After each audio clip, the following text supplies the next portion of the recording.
Bonjour Laurent. Bonjour. Je commence avec vous, Laurence. C'est avec vous, je crois que je commence. Oui, je crois que vous commencez. Oui, on commence ensemble. Allez-y. Sur une interrogation que j'ai depuis quelque temps, je me pose la question de savoir qu'est Emmanuel Macron. On a là un jeune président qui s'est fait élire en 2017 sur 2 promesses. La première promesse, celle d'une révolution, faire rentrer la France de plein pied dans le 21e siècle, et aussi que, il l'avait dit, on n'est plus de raison de voter pour l'extrême droite. Or, à l'évidence, Marine Le Pen n'a jamais été aussi près d'arriver au pouvoir. Mais surtout après les gilets jaunes, la Covid, la crise climatique, la crise des EHPAD aussi, dont on a vu qu'elle posait des questions aux Français, notamment sur comment vivre dignement sa fin de vie. On a vu aussi cet Emmanuel Macron sortir du confinement en disant « je vous promets les jours heureux », donc il reprenait les mots et cette promesse d'un nouveau pacte social, comme ça a été le cas avec le Conseil national de la résistance. On se dit que cette réforme des retraites, elle aurait pu être l'occasion de renouer un nouveau pacte social qui intégrerait l'urgence climatique, qui intégrerait aussi la grande vieillesse, qui serait capable de produire une nouvelle vision. À l'évidence, il n'en a rien été.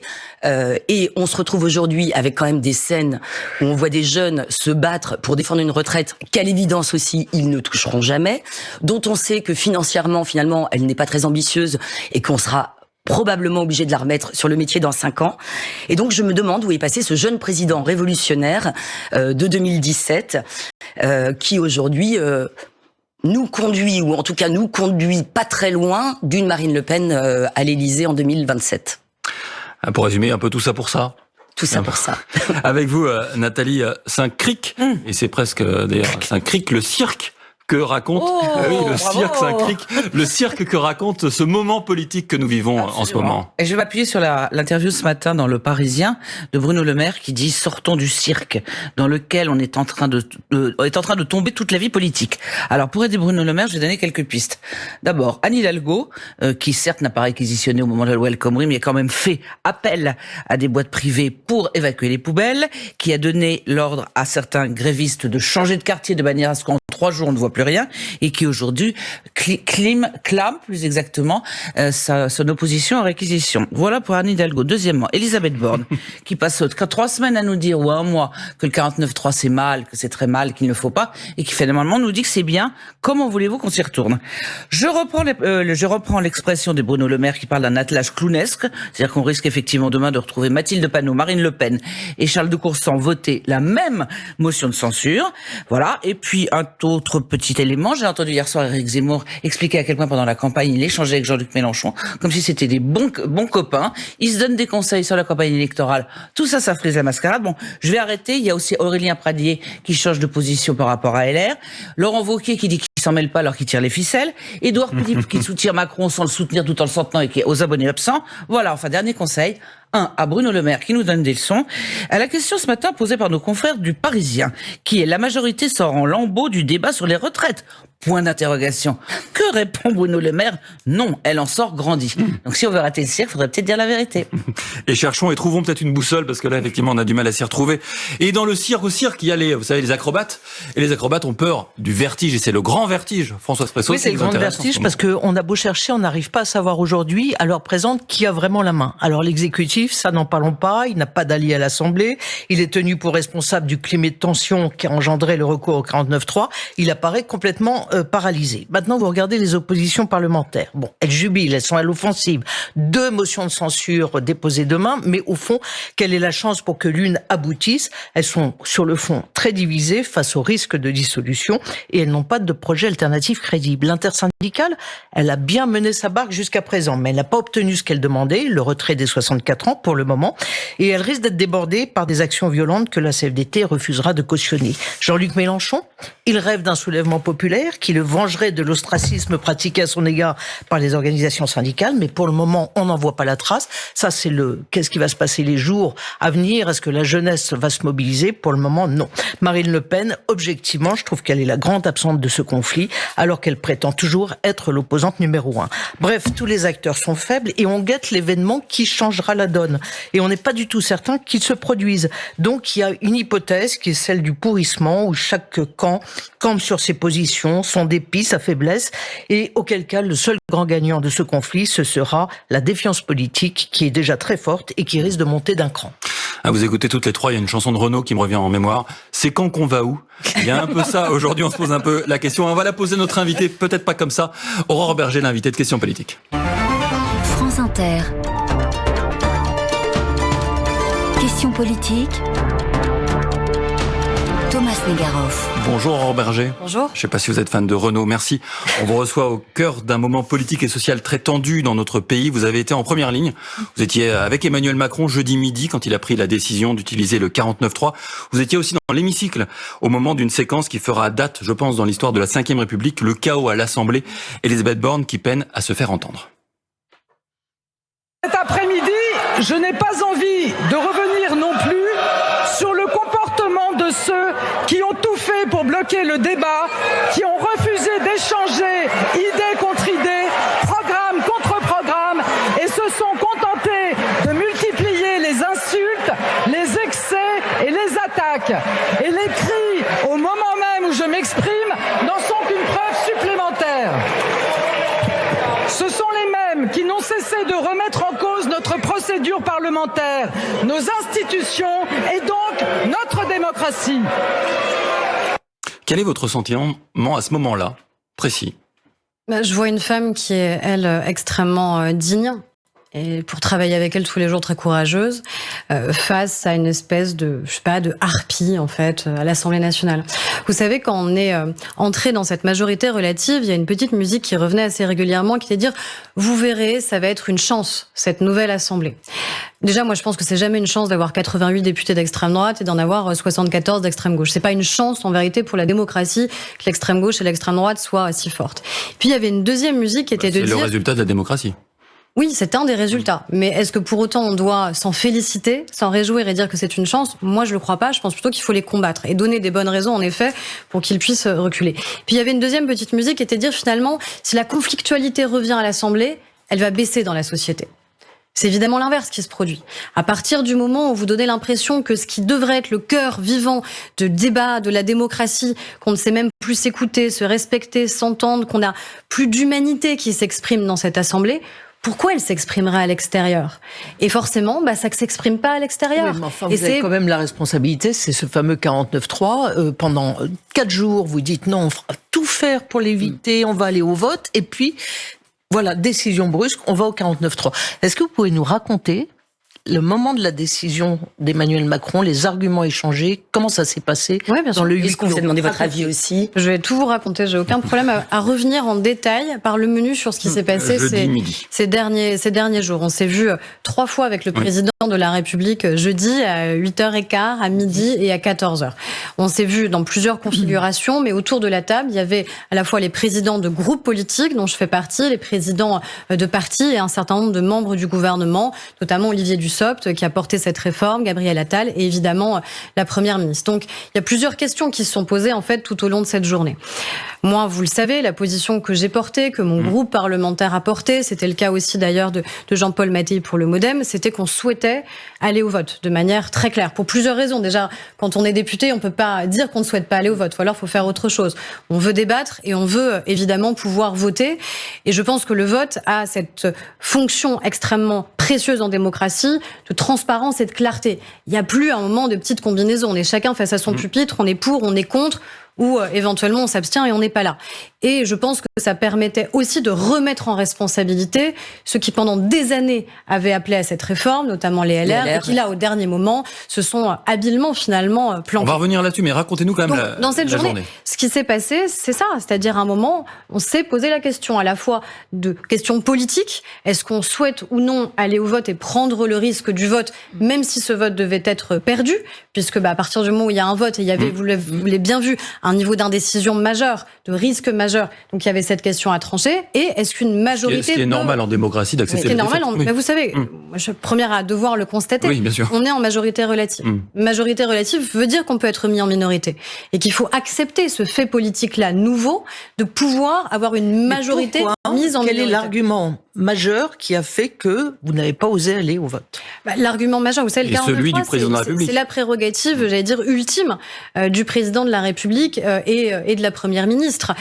Et la réponse au 49.3, c'est ce qu'on aura d'ailleurs lundi, c'est un vote qui s'exprime à l'Assemblée nationale. Mais qui n'a pas la même portée, c'est pas un vote très précis sur les retraites, c'est un vote pour est-ce qu'on continue ou non. Par le président de la République, il y a un argument de responsabilité. C'est-à-dire de dire pendant des mois, des semaines, on a dit partout, sur tous les tons, à quel point cette réforme était indispensable. À quel point cette réforme, elle était vitale pour les Français. Donc, il a considéré que si, à la dernière minute, finalement, on calait et qu'on prenait le risque de ne pas faire cette réforme, finalement, ça voulait dire aussi qu'on aurait peut-être menti aux Français pendant des mois en disant, finalement, on peut s'en passer. Et en vérité, on peut pas s'en passer, parce que si on fait pas cette réforme, on a quand même un enjeu majeur sur le fond de financement de nos retraites. On dit que le président de la République a hésité dans la journée. Est-ce que c'est le cas? Est-ce que vous avez vu un homme hésitant? J'ai pas vu un homme hésitant, j'ai vu un homme qui a interrogé les forces politiques de sa majorité pour dire quelle est la bonne décision. Il aurait pu ne pas nous recevoir, il aurait pu avoir déjà cette décision faite. Je pense sincèrement qu'elle n'était pas faite, tout simplement parce qu'il nous a écoutés. Vous savez, qu'est-ce qui s'est passé entre 8h30 et 15h? Vous savez ce pourquoi j'ai plaidé, encore une fois, je peux pas dire autre chose, je vous dis la vérité.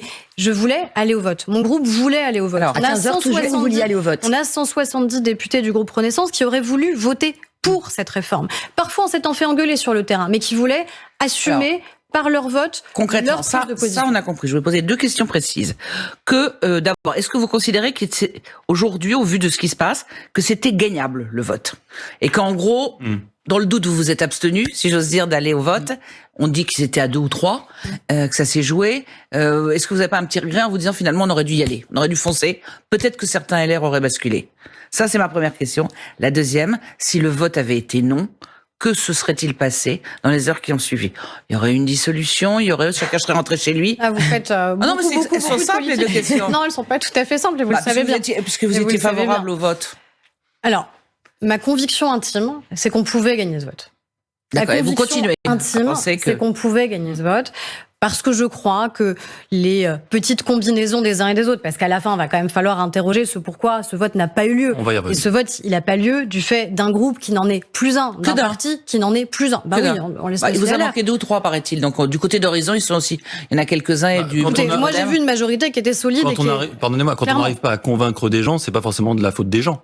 Oui, mais la raison, il faut se poser la question de savoir si je voulais vraiment être convaincu. Parce que j'avais eu le sentiment, ayant appartenu à cette famille politique il y a quelques années, que la question de la réforme des retraites était plutôt quelque chose d'assez identitaire pour les LR. J'avais l'impression que François Fillon l'avait défendu pendant sa campagne notamment. J'avais l'impression que Valérie Pécresse l'avait défendu. J'avais l'impression que les députés survivants des dernières législatives l'avaient défendu. Qu'ils avaient même défendu les 65 ans. Puis j'ai plutôt eu l'impression qu'à la fin, il y a eu des règlements de compte internes entre eux, au sein de leur groupe, parce qu'il y a eu une élection qui est passée par là, parce qu'Aurélien Pradier s'est présenté, puis qu'il a fini 3e d'une élection à laquelle les militants LR ont participé. Donc il y a eu des règlements de compte internes, et qu'à la fin, il n'y a pas eu grand monde au niveau. C'est ça, en fait. Même dans votre groupe, il y avait quand même des gens qui hésitaient. Barbara Pompili, et d'ailleurs, vous avez dû prendre la parole au sein du groupe pour dire, attention, il ne doit pas y avoir d'abstention, tout le monde doit voter. Ça vous a été reproché d'ailleurs. Mais moi j'assume. Je suis présidente d'un groupe et je suis présidente d'un groupe qui a pris des engagements devant les Français. Par rapport aux éditos que vous avez faits à la question de la crédibilité de la parole publique. C'est quoi la crédibilité de notre parole publique si pendant des mois, pendant une campagne présidentielle et une campagne législative, on prône une réforme et qu'à la fin, soit vous êtes dans la majorité... C'est pas le premier gouvernement ni le premier président de la République qui aurait été obligé de reculer par incompréhension. Vous pensez pas que tout ça, ça a des effets des Français. Ça a des effets aussi sur ce que les Français pensent. Pardonnez-moi, Laurent Berger, ça serait pas non plus la première fois qu'un élu ne tienne pas l'ensemble de ses promesses, parce mais vous pensez que c'est une bonne chose? Non, mais je dis juste que l'argument de dire c'était dans la campagne, donc il faut le faire. Non, c'est pas il y a plein de choses qui dans une campagne qui ne sont jamais faites. C'est pas un argument suffisant. Mais c'est un argument qui existe. On peut pas dire en permanence, ce qui est vrai, que malheureusement il y a une défiance majeure. C'est-à-dire qu'à la fin, les gens élisent des personnes qui soit n'auraient pas suffisamment de pouvoir, soit n'exerceraient pas leurs prérogatives, soit ne tiendraient pas leur engagement. C'est quoi notre crédibilité? Et c'est quoi la crédibilité aujourd'hui d'un parti prétendument de droite qui n'est pas au rendez-vous sur le vote d'une réforme? Vous pensez donc maintenant, avec le 49.3, que vous êtes désormais plus audible, plus responsable, plus à la hauteur de votre fonction politique? Je dis pas, encore une fois, que c'est la décision idéale. Personne ne peut en conscience dire ça. C'est pas vrai. Personne ne peut dire ça. Personne ne peut dire qu'il se réjouit que le 49.3 a été enclenché et utilisé. Et encore une fois, je peux pas dire autre chose. Le fait que nous avons plaidé jusqu'au bout pour malgré tout aller au vote. Pour parler mal, est-ce que le résultat post-49.3 est moins pire que si vous aviez perdu avec un vrai vote?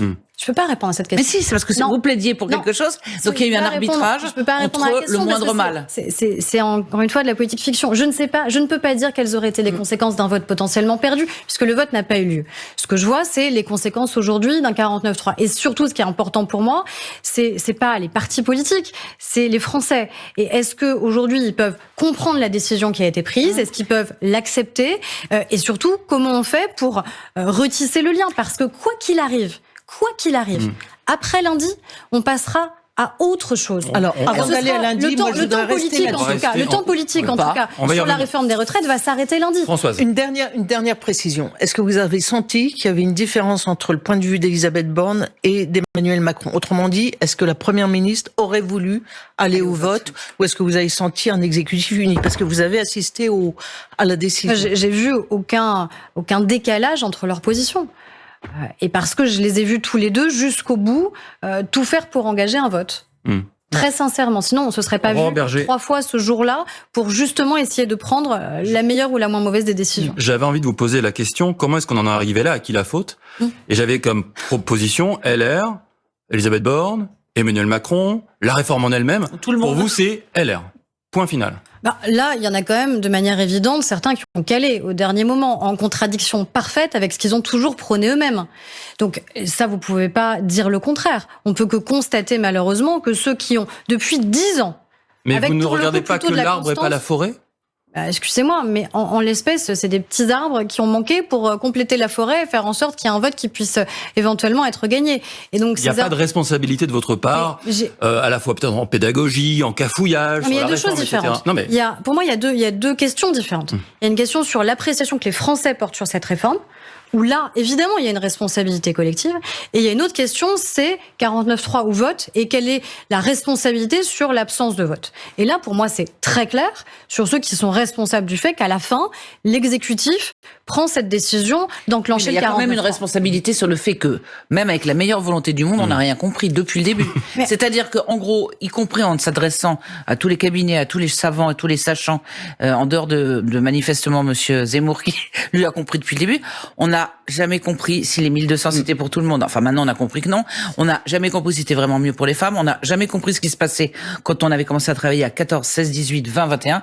Parce que c'était sans arrêt pas de plus de 43, mais quand même si. Est-ce que c'était pas complètement incompréhensible et mal vendu en nous disant que c'était juste et bon pour les femmes? Et si on nous avait dit, faut travailler plus, parce que c'est comme ça ailleurs, plutôt que de dire que c'était une réforme juste avant de dire qu'après elle était nécessaire. Moi, et je pense aussi à Olivier Dussopt. Moi, je suis un député LR. Il me dit que c'est une réforme de gauche. Ah bah, je le prends au mot. Je vote pas pour cette réforme de gauche. Non, on va tourner la page des LR. On va en parler une bonne fois pour toutes. Et puis après, je répondrai sur les autres questions et notamment sur le fond de cette réforme. Mais pour vous dire vraiment les coulisses, on va tout se dire. Quand à la fin, vous avez des députés LR, parce que c'est arrivé, qui viennent frapper à la porte de Matignon en disant « Moi, finalement, je suis prêt à voter la réforme. Par contre, vous mettez 170 millions d'euros sur la table pour faire un contournement autoroutier. » C'est dans ce sens-là que ça s'est fait, que c'est vous qui leur avez dit « On le fait si vous nous votez pour nous. » Et vous croyez vraiment... Mais heureusement que le gouvernement a dit non. Heureusement qu'à un moment, on a des gens responsables et une première ministre qui dit « Attendez, on est chez les fous. » Vous demanderez au LR, ils savent pertinemment qui chez eux est venu frapper à notre porte pour demander ce genre de choses. À un moment, on parle d'une réforme dont nous considérons qu'elle est une réforme indispensable. Donc après, il y a deux solutions. Soit on considère que c'est une réforme indispensable, on la vote, soit on considère que c'est une réforme insupportable pour les Français et on vote contre. Mais il n'y a pas d'entre-deux qui fait qu'on va venir marchander des votes en fonction de ce qui peut se passer ou non localement sur telle ou telle circonscription. C'est pas comme ça que la démocratie Michel Rocard, au moment de la CSG, ça s'est fait notamment avec certains députés d'outre-mer. Et je pense pas que ce soit une bonne manière de faire. Je suis désolée, c'est comme ça que ça s'est passé. Vous voulez les coulisses? Vous voulez qu'on se dise les choses? C'est comme ça aussi que ça a existé. Parce que je suis désolée, on nous a expliqué tout cela est indigne de la part de députés qui, encore une fois, ont toujours dit qu'ils voulaient cette réforme. Donc à la fin, ils ont trouvé toutes les excuses possibles pour dire que finalement ça n'était pas la bonne réforme, alors que le compromis il existait. Vous pensez que donnant des noms, Aurélien Pradier n'est absolument pas cohérent idéologiquement, c'est que de la tambouille politique, alors que depuis le début, tout le monde quand même. Enfin, je suis désolée, je pense qu'il faut juste regarder la manière avec laquelle il s'exprime depuis le début. Depuis le début, je ne cesse de dire, et je pense malheureusement avoir raison, qu'il trouvera et qu'il trouverait toutes les excuses possibles pour dire que cette réforme n'était pas la bonne réforme. Alors vous avez été naïf, en clair. Non, on n'a pas été naïf. On a fait en sorte qu'un compromis existe. On s'est donné les moyens du compromis. Et il a existé. Il a été voté au Sénat. Et une large majorité. Et qui a la majorité au Sénat ? La droite. Qui s'est engagé sur la réforme ? Le président du Sénat, les 2 présidents de groupe, le président du parti. Donc si à la fin, en fait, la cohérence politique, ça veut plus rien dire, la responsabilité, ça veut plus rien dire, le respect même de l'autorité en leur sein, ça veut plus rien dire.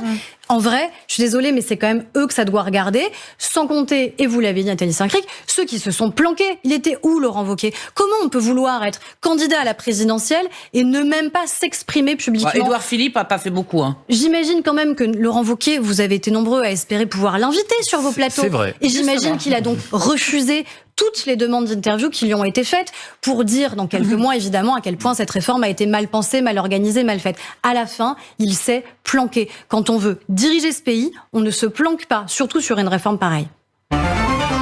France Inter. #Question Paul. Aurore Berger, très en forme, est avec nous depuis midi jusqu'à 13h. Il y en a qui peuvent pas se planquer aujourd'hui, c'est les élus de la majorité qui reviennent dans leur circonscription. Oui. Est-ce que vous avez des retours ? Vous avez été, alors on va revenir sur l'inquiétude que vous aviez pour la sécurité des députés, mais là je parle pas de sécurité, je pense plutôt du regard des citoyens face à cet usage du 49.3. On a commencé à voir ci et là des retours qui sont pas très bons de la part des députés. Est-ce que vous, en tant que président du groupe, vous avez des informations à ce sujet ? Oui, bien sûr. Déjà, les députés, encore une fois, eux, ils se planquent pas. Eux, ils sont sur le terrain, et ils vivent dans la société française, tout simplement. Donc, ils sont au contact en permanence. Ils ont assumé de porter cette réforme. Clairement. Et parfois, c'était difficile. C'est toujours plus difficile de demander des efforts que de dire on rase gratis. Donc, forcément, vous êtes plus difficilement apprécié sur le terrain quand vous dites oui, je soutiens la réforme des retraites. Et ils l'ont fait. Et c'est sûr que le 49.3 n'a jamais été un outil très populaire. Ça, c'est une certitude. Donc, vous avez, il s'engage sur le terrain et il porte encore et toujours cette réforme à laquelle il croit.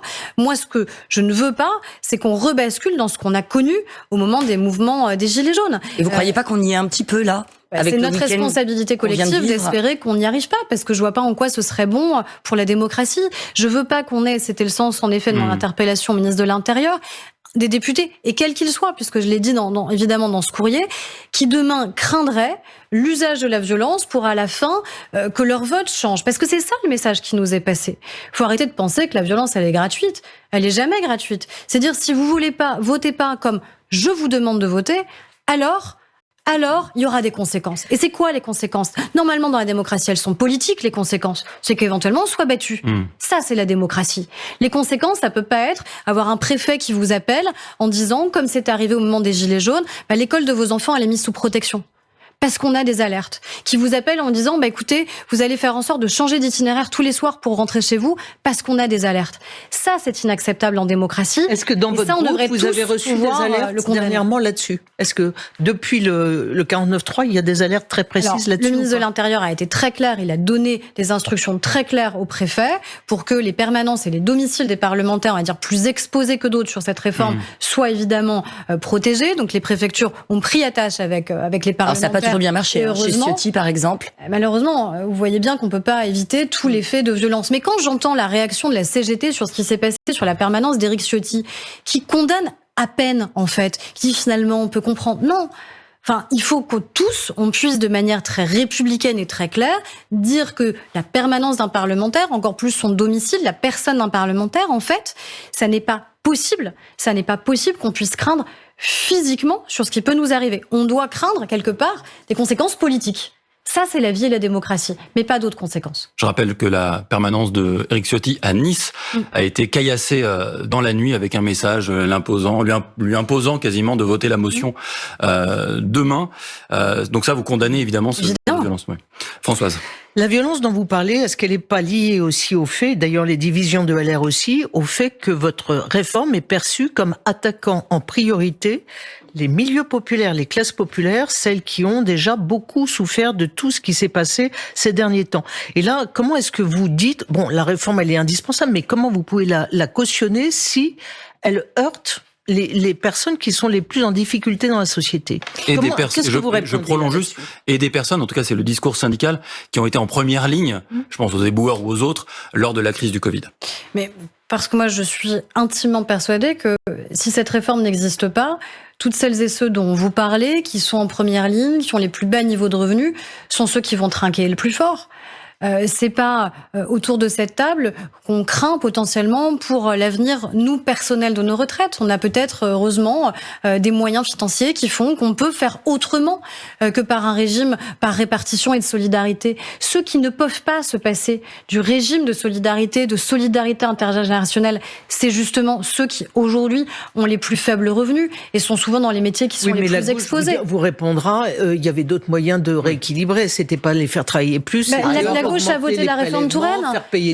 La gauche a voté la réforme Touraine. C'était pas exactement la même gauche. La réforme, c'était pas la même gauche. C'était pas la même réforme. C'est surtout que la gauche s'est perdue. Mais à la fin, elle demandait quoi, la réforme Touraine? C'était une réforme d'effort qui demandait une durée de cotisation qui augmentait, qui s'allongeait. Donc c'était bien travailler plus qui était demandé par cette réforme qu'on est en train aujourd'hui de mettre en œuvre. Donc c'est ça. Et ensuite, vous le savez, heureusement, on a beaucoup parlé des éboueurs et donc à la fois de la pénibilité de leur métier et puis aussi de l'irresponsabilité d'Anne Hidalgo. Il y a deux sujets qui sont à distinguer.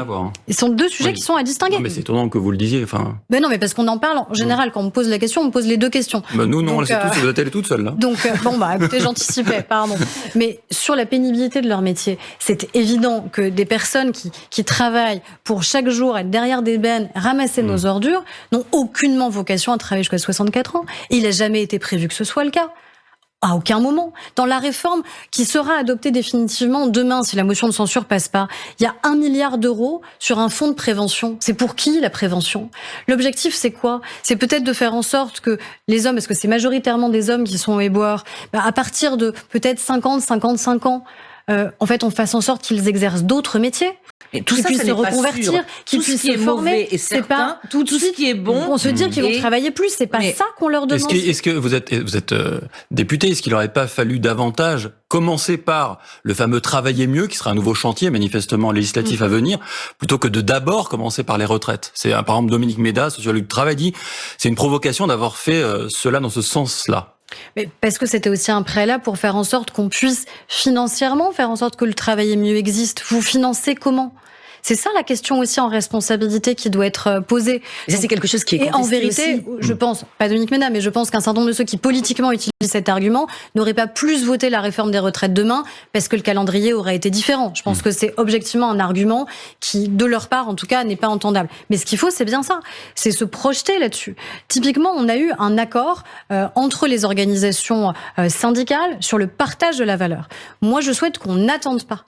Je souhaite que tout de suite, par une proposition de loi des 3 groupes de la majorité, on puisse retranscrire cet accord qui va faire en sorte que dans les entreprises de moins de 50 salariés, il y ait aussi un partage plus juste de la valeur qui a été créée. Ça, je crois que c'est une attente très forte. C'est une tentative de renouer avec Laurent Berger C'est une tentative surtout de dire aux Français qu'on entend ce qu'ils expriment et que ce qu'ils expriment, c'est pas uniquement sur la question de la réforme des retraites, c'est sur la question qu'ils donnent au sens du travail tout au long de leur vie, sur la formation professionnelle, sur la mobilité, leur capacité à se reconvertir, sur le fait tout simplement de pouvoir travailler mieux et d'être mieux rémunéré. Et le partage de la valeur, moi j'en prends l'engagement, on va pas attendre des mois, le grand projet de loi pour le mettre en œuvre, on va le faire immédiatement parce que c'est ce qu'on doit, à mon avis, aux Français dans cette période. En tout cas, il y en a certains qui n'attendent pas pour se mobiliser et poursuivre la mobilisation sociale.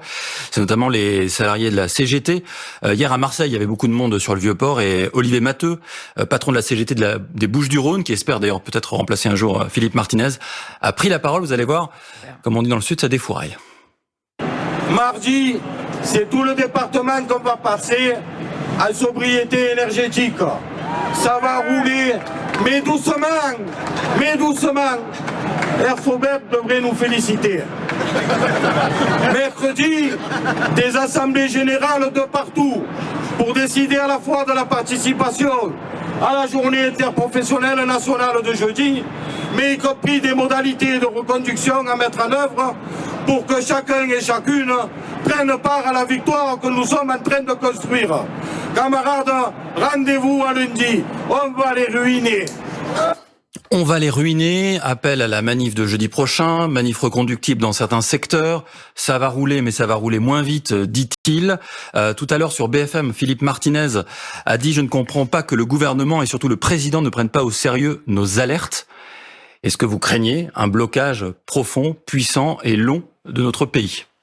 Déjà, je l'espère pas, pour des raisons évidentes, parce que ce blocage, il aurait des conséquences économiques qui seraient majeures. Est-ce que vous le craignez ? Mais je ne sais pas vraiment répondre en vérité, parce que ça dépend des syndicats, mais pas que des syndicats. Vous voyez bien qu'on a des mobilisations de plus en plus spontanées, et c'est bien tout l'enjeu aussi d'ailleurs des organisations syndicales elles-mêmes. Est-ce que si elles donnent un mot d'ordre en demandant aux salariés de cesser des mobilisations, est-ce que pour autant elles seront enfin entendues ? Elles-mêmes craignent en vérité de ne plus savoir se faire entendre de la part de leur base. Donc la question, elle est aussi là, et c'est un peu ce qu'on a vu dans ces derniers mois. C'est-à-dire que comme ils sentent une radicalisation de leur base, au lieu d'essayer justement de tenir, ils se radicalisent eux-mêmes parfois dans leur prise de position. Et donc c'est ça le risque. Est-ce que c'est pas précisément ce que dit Philippe Martinez ? Oui. Je répète, je ne comprends pas que le gouvernement et surtout le président ne prennent pas au sérieux nos alertes. Laurent Berger, autre dirigeant syndical, n'a cessé de dire « N'allez pas au 49.3 ». Ça va mettre le feu à sang. Et après, on n'arrivera plus, nous, à maîtriser nos troupes. Vous comprenez que, est-ce que c'est pas aussi la responsabilité de ce fameux 49.3 ? La demande, et presque, j'allais dire, la seule demande des organisations syndicales, était qu'on renonce à la réforme. Qu'on renonce aux 64 ans. À minima, qu'on renonce à la mesure d'âge. Laurent Berger, sur le vote, il était quand même plus ambigu. Hein. Il souhaitait qu'on aille au vote. Vous savez, d'ailleurs, on a souhaité aussi désespérément, pendant toute la première lecture à l'Assemblée, aller au vote. C'est vrai. Il vous a pas tout à fait échappé que ceux qui ont empêché qu'il y ait un vote, malgré les demandes d'ailleurs des organisations syndicales, c'est la France Insoumise. Et que les partis alliés de la NUPES, en vérité, n'ont pas vraiment eu leur mot à dire. À partir du moment où Mélenchon décide, les autres exécutent et regardent les balles passer. C'est quand même comme ça que ça se passe aujourd'hui à l'Assemblée nationale. Donc, mais ce qui se passe dans la rue, c'est pas Mélenchon qui décide. Il peut s'imaginer qu'il décide. Et vous le disiez, c'est pas les syndicats non plus. Là, quand même, on a eu des images ce week-end avec des gens qui appellent à décapiter Macron. Hein. Est-ce que, en tout cas, qui lui promettent un sort semblable à celui de Louis XVI. Est-ce que vous pensez que ça peut s'arrêter d'un coup d'un seul? Et comment vous expliquez cette radicalisation? Parce que la colère et la radicalité dans notre société, elle est pas née hier, elle est même pas née avec le président de la République. Elle existe. Malheureusement, cette colère. Encore une fois, c'est ce que je vous disais en préambule, c'est certains ont espéré qu'une fois la colère intégrée à l'Assemblée nationale, elle s'exprime moins dans la société. Je pense qu'au contraire, elle la légitime d'autant et elle la libère d'autant. Et que vous avez des responsables, en tout cas qui s'appellent responsables politiques, qui plaident et qui appellent au chaos. Le seul objectif aujourd'hui de Jean-Luc Mélenchon, c'est quoi? C'est de se dire qu'à partir du moment où le président de la République ne pourra pas se représenter, il espère être en tête-à-tête face à Marine Le Pen en 2027. Et donc pour y parvenir, qu'est-ce qu'il souhaite? Il souhaite le chaos. Il souhaite discréditer l'Assemblée, il souhaite le chaos politique et il souhaite le chaos dans la rue parce qu'il pense que c'est là-dessus qu'il peut prospérer. Alors, et à la fin, Marine Le Pen, elle a presque plus rien à dire ou à faire. Elle a juste, encore une fois, à contempler ce qui est en train de se passer. Donc nous, notre responsabilité face à ça, c'est de tenir sur le fond de nos engagements, de tenir aussi sur des engagements qui doivent aller plus loin sur la méthode, sur le travail avec le gouvernement, laisser plus de place et de respiration à la vie parlementaire. Ça, je crois que c'est absolument essentiel. Vous savez qu'on fixe pas notre ordre du jour. Il y a peut-être des choses qu'il faut changer. On a besoin de changer la Constitution pour changer aussi un certain nombre de pratiques. Et ça peut aussi à un moment montrer qu'il y a une prise de conscience qui existe du moment qu'on est en train de...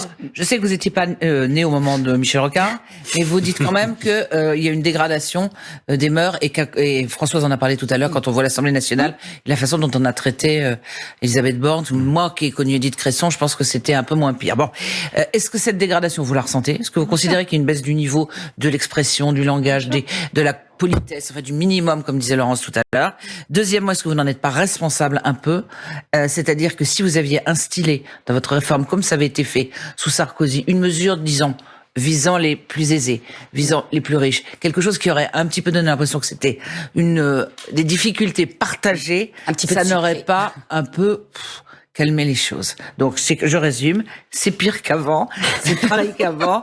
Et est-ce que vous auriez pas dû comprendre qu'il y avait quelque chose du ressort de la haine de classe ou de quelque chose comme ça?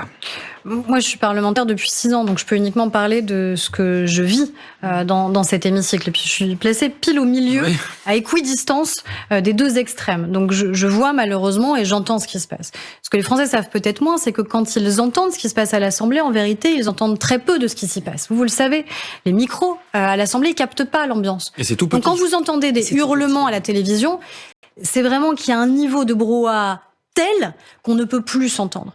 J'étais en face de la Première ministre quand elle s'exprimait. Je ne l'entendais pas. Je n'étais pas en capacité d'entendre ce qu'elle avait à dire. Donc, on est à un tel niveau, en fait, de tension permanente dans cet hémicycle, je ne sais pas vous dire quels sont les ressorts pour que cette tension baisse. Non, mais est-ce que vous la trouvez pire qu'il y a avant? Est-ce que vous considérez qu'il y a une bascule en ce moment? Ah oui, moi, de manière, en tout cas, depuis les presque 6 années où je suis dans cet hémicycle, oui, je vois une dégradation de la vie politique et je pense qu'on peut tous le constater. On a des responsables politiques, d'ailleurs, qui font le choix de ne plus être à l'Assemblée nationale. C'est un vrai sujet aussi, mais qui continue à donner les ordres.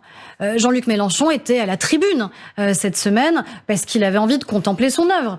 Et on voit bien que systématiquement, c'est lui qui vient aux réunions de groupe de la France Insoumise, c'est lui qui continue à donner les ordres. On voit bien que Laurent Wauquiez a réuni les siens pour leur dire surtout, hein, vous votez évidemment contre, mais vous le dites pas trop fort. Bon, à la fin, c'est quand même ça qui se passe. Il y a des grands absents, mais qui font un peu la pluie et le beau temps dans l'hémicycle sur leur groupe et qui sont... Vous ne répondez jamais quand on dit Édouard Philippe. J'ai tenté 2 fois. Non, voilà, Édouard Philippe. Je trouve objectivement la comparaison avec l'autocratie de Jean-Luc Mélenchon un peu osée, et c'est pas comme ça présence, sur la présence. Oui, voilà. Mais il y a des choix après qui sont faits. Mais c'est vrai que il aurait manqué des voix. Apparemment, on dit qu'il aurait manqué des voix Horizon. Ouais. Bah, écoutez, ça, il faut interroger le groupe Horizon. Moi, je peux répondre pour mon groupe.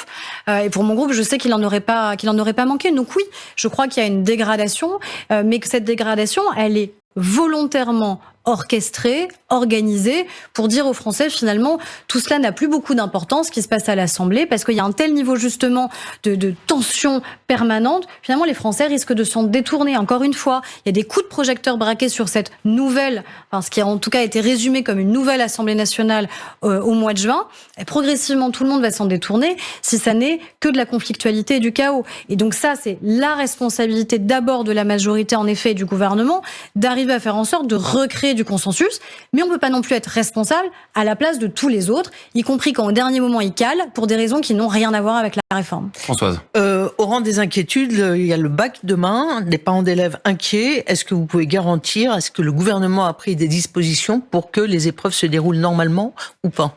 Je confirme, merci. La question. Les inquiétudes. Parents inquiets. Moi, elle est trop petite encore. Donc oui, je peux évidemment comprendre les inquiétudes des parents, mais d'abord surtout les inquiétudes des élèves qui veulent se rendre à leurs épreuves et qui veulent pouvoir passer leurs épreuves. Je comprends que les organisations syndicales, notamment Laurent Berger, ont appelé à ce que ces épreuves puissent se tenir, parce qu'encore une fois, il faudrait Philippe Martinez aussi, manifestement. Philippe Martinez, donc puisque vous me le confirmez, et tant mieux. Fidèle aussi, donc ça devrait bien se passer. Non, mais je pense que c'est important, c'est-à-dire que pour le coup, personne ne comprendrait, et je pense que ça créerait même encore plus de défiance entre les Français et les organisations syndicales si à la fin des élèves se présentent et peuvent pas passer le bac. Honnêtement, on peut pas faire payer à des gamins de 17-18 ans qui sont déjà suffisamment inquiets par leurs épreuves le fait qu'il y ait ou pas une réforme des retraites qui existe dans notre pays. Je pense que ça ne plaiderait pas pour le mouvement social. L'éducation nationale a pris des dispositions claires pour garantir que les épreuves, évidemment, puissent se dérouler. Vous savez que si jamais il y avait des blocages, les élèves peuvent arriver un peu en retard, les retards seront tolérés en ayant plus de temps, du coup, évidemment, pour réaliser leurs épreuves. Donc, tout a été mis en place pour que les choses se passent bien et qu'il y ait juste le stress habituel des épreuves. Et est-ce que tout a été mis en place aussi pour éviter les blocages des raffineries dans les jours qui vont venir, pour ramasser les poubelles dans les grandes villes? Est-ce que, parce que on écoutait Olivier Mathieu il y a un instant, on est passé un peu vite là-dessus, mais il y a des jours qui vont venir qui risquent d'être tendus d'un point de vue social. Est-ce que là, vous avez, là encore, pris des mesures?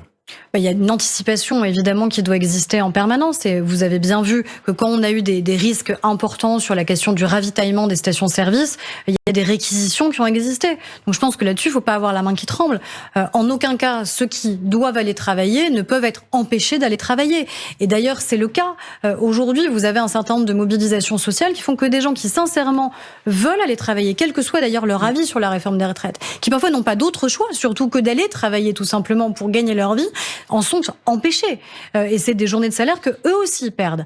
Et ça, je crois que c'est important aussi de le souligner qu'il y a quand même aussi des millions de Français qui, au moment des mobilisations, veulent aller bosser et en sont empêchés. Vous n'avez pas votre langue de votre poche aujourd'hui, donc j'en profite. Jamais. Je tente ma chance. Est-ce que vous dites parfois, secrètement ou pas, que le chaos peut vous profiter? Jamais. Jamais, parce que je crois qu'il ne profitera qu'à une seule personne qui s'appelle Marine Le Pen, de manière très claire. Donc non, le chaos peut jamais nous profiter. Et puis, il faut être lucide. Vous savez, si à la fin, c'est le chaos, ce sera toujours imputable à ceux qui sont en place et ceux qui sont au gouvernement, quels que soient les gouvernements. Donc c'est notre responsabilité de tout faire pour qu'il y ait, encore une fois, plus de concorde qui puisse exister dans notre pays, pour assumer une réforme qui est certes impopulaire, mais qu'on estime absolument indispensable, et pour rappeler uniquement ce seul fait-là. Je crois qu'en effet, il ne faut pas se perdre quand on veut porter et défendre la réforme des retraites.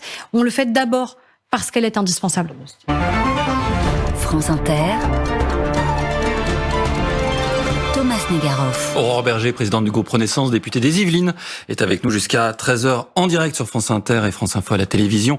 Vous évoquiez Emmanuel Macron en creux à l'instant. Ce serait lui qui serait imputable du désordre et du chaos.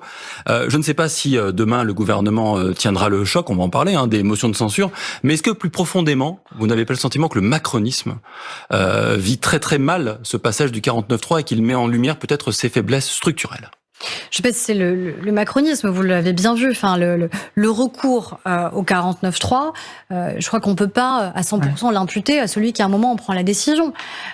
Oui, il prend une décision avec la première ministre de dire j'enclenche le 49.3. On va pas refaire mais il n'y a pas que le 49.3, il y a aussi l'impopularité structurelle du président de la République. Sa responsabilité à lui seul, ça n'est pas vrai. Mais ce que je voulais dire, c'est en interrogeant le macronisme, c'est que Emmanuel Macron s'est construit en tuant largement la droite de gouvernement et la gauche de gouvernement. Est-ce qu'aujourd'hui, il n'en paye pas un peu le prix? Il n'est pas seul. Non, mais on ne peut pas, pour le coup, non plus être responsable à un moment du déclin des autres. Pourquoi il décline? On peut l'avoir provoqué. On peut l'avoir provoqué ou l'avoir accéléré. Voilà. Je crois plutôt qu'on l'a accéléré. Ou même avec quitté la droite pour aller chez lui. Oui, et je l'assume. Et quand je vois l'état de la droite aujourd'hui, ça confirme plutôt, à mon avis, que j'ai fait le bon chemin. Parce que les électeurs eux-mêmes ont fait ce chemin.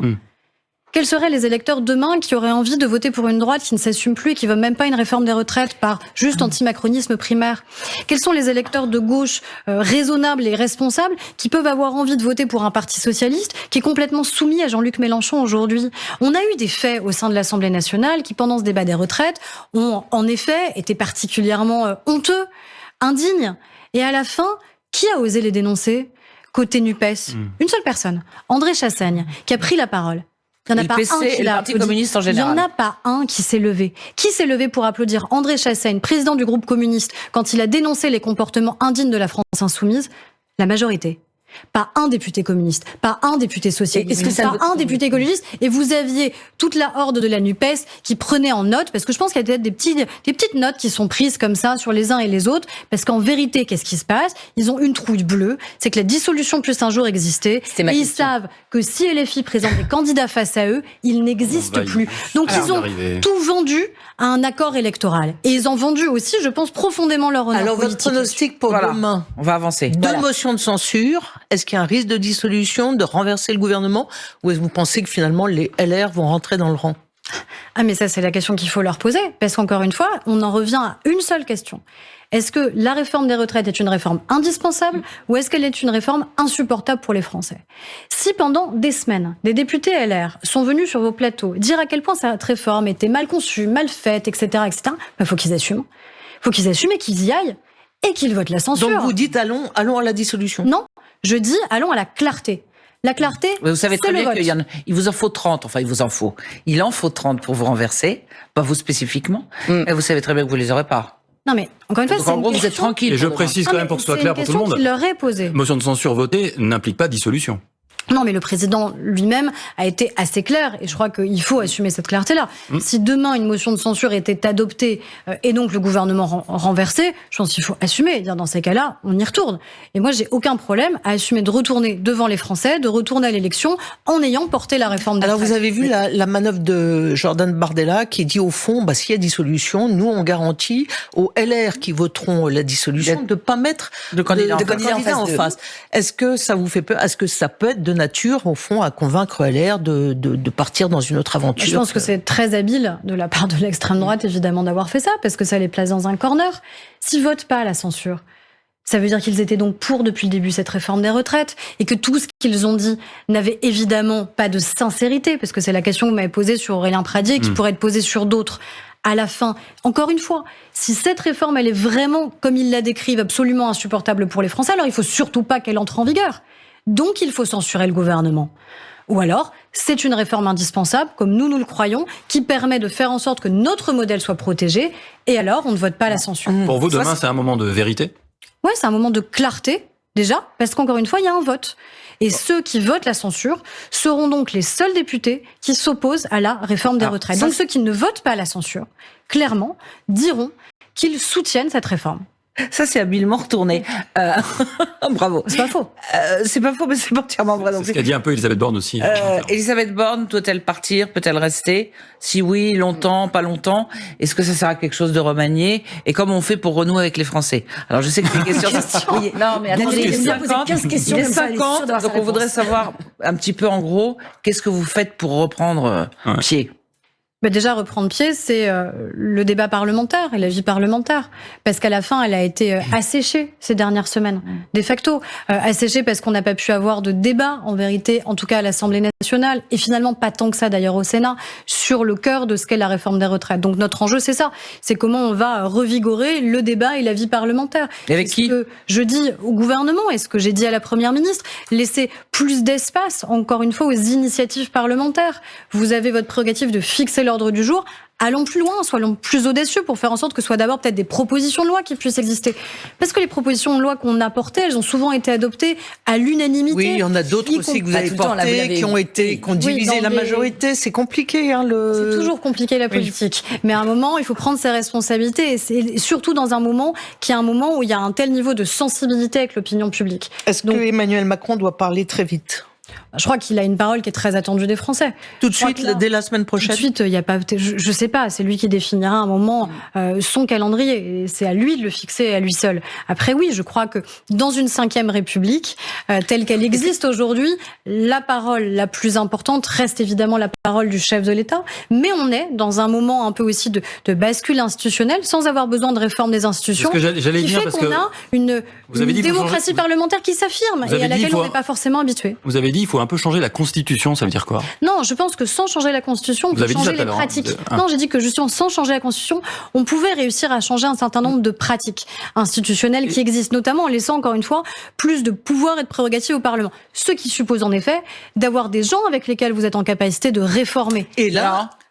Pardon. Où sont-ils ? Il y en a une qui propose un accord de gouvernement, c'est Rachida Dati. C'est Rachida Dati, oui. Elle dit un accord de gouvernement clair entre LR et vous. Mais pourquoi est-ce que c'est pas une solution qui éviterait, pour le coup, la dissolution ? Déjà, je suis pas certaine qu'elle parle au nom des 61 députés LR. Elle est vice-présidente. Oui, non, c'est vrai, aujourd'hui on se demande effectivement. Moi, j'ai vu ces derniers jours, ces dernières heures, le président du Sénat, le président du parti, les deux présidents de groupe nous assuraient qu'ils parlaient au nom de l'intégralité de leur force politique. Oui, mais attendez. C'est pas vraiment ce qui s'est passé. Donc la question, c'est qui demain pourrait il se murmure qu'il y en aura une trentaine, c'est-à-dire toujours les mêmes, en gros. C'est-à-dire ceux qui vous ont soutenu, pas les autres. Ou 25, mettons, si on fait faible, qui pourraient justement travailler avec vous et ceux qui entérineraient le fait que LR est coupé en deux. Oui, mais sauf que ça entérinerait aussi que nous sommes un parti de droite. Et nous ne sommes pas un parti de droite. Non, mais moi je l'assume. Attendez, c'est difficile de plaider le contraire. Je viens de la droite. Je sais pourquoi j'ai quitté ce parti, sur quels enjeux de société j'ai quitté ce parti. Oui, mais comme vous ne pouvez pas travailler avec la gauche non plus. Nous sommes un parti politique qui assume une radicalité et de droite et de gauche. Le macronisme, une radicalité et de droite et de gauche. Oui, le macronisme, c'est quoi votre radicalité de gauche ? Ça a jamais été une synthèse molle. Je suis désolée. Moi, j'ai jamais adhéré à une synthèse molle. Le macronisme n'a jamais été ça. Alors dites-nous. Le macronisme, c'est d'assumer ça. Quand on vote sur les énergies renouvelables, allez-y. Sur les énergies renouvelables, on vote avec qui ? On vote avec le Parti socialiste. On vote pas avec la droite sur la question, notamment de la planification écologique. Et vous croyez qu'on va accepter de renoncer à un certain nombre de nos convictions pour voter la réforme de l'immigration ? Oui. On a une nécessité absolue sur les questions d'immigration. Mais là aussi, on est dans un jeu de dupes. Et vous aurez qui avec vous ? Mais sur ce sujet, Moi, je n'accepterai pas et mon groupe n'acceptera pas de voter en donnant quitus à un certain nombre de choses qui sont passées au Sénat. On ne va pas supprimer d'un trait de plume l'AME pour garantir que la droite va travailler cette réforme. Ça, c'est non. Par contre, on peut aussi mettre la gauche face à ses responsabilités en disant, depuis des années, vous dites qu'il faut un nouveau titre de séjour pour les métiers en tension. Parce que ce que les Français attendent, c'est de dire de manière assez claire, on régularise ceux qui bossent et qui respectent nos valeurs, on met dehors ceux qui, à un moment, enfreignent les lois de la République. C'est ça qu'on porte dans cette réforme. Et pourquoi la gauche accepterait pas de la soutenir? Pourquoi la gauche refuserait qu'on puisse demain régulariser ceux qui travaillent avec dignité dans notre pays? D'où ma question. Est-ce que vous n'avez pas à ce point dévitalisé les socialistes et LR qu'ils ne peuvent aujourd'hui, après peut-être le 49.3, même plus réfléchir avec vous sur des textes pour lesquels par ailleurs ils auraient pu voter? Je crois profondément qu'ils n'ont pas eu besoin de nous pour être dévitalisés. Profondément. Qui les a dévitalisés? Je crois. Eux-mêmes. L'incapacité à se remettre en question après plusieurs défaites électorales. L'incapacité à avoir tenu des engagements clairs qui ont été pris devant les Français. François Hollande, de manière évidente, a trahi des engagements qu'il avait pris et qui ont fait que la gauche n'a pas été en capacité de se représenter dignement et que lui-même n'a pas été en capacité. Un ministre de l'économie qui s'appelait Emmanuel Macron et qui portait. Et qui a eu plus de talent et d'intelligence politique, ça c'est une certitude.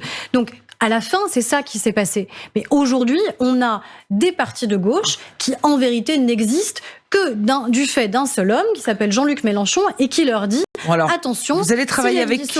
Honnêtement, vous faites comme s'il n'y avait pas eu la séquence retraite. Oui. En continuant à dire que ce qui était prévu d'ailleurs, c'est on s'appuie un peu sur la droite pour les retraites, puis un peu sur la gauche pour l'immigration, puisqu'Éric Ciotti vous avait prévenu, si on vous aide pour les retraites, on va pas le faire une deuxième fois. Ils nous ont pas particulièrement aidé en même temps, donc.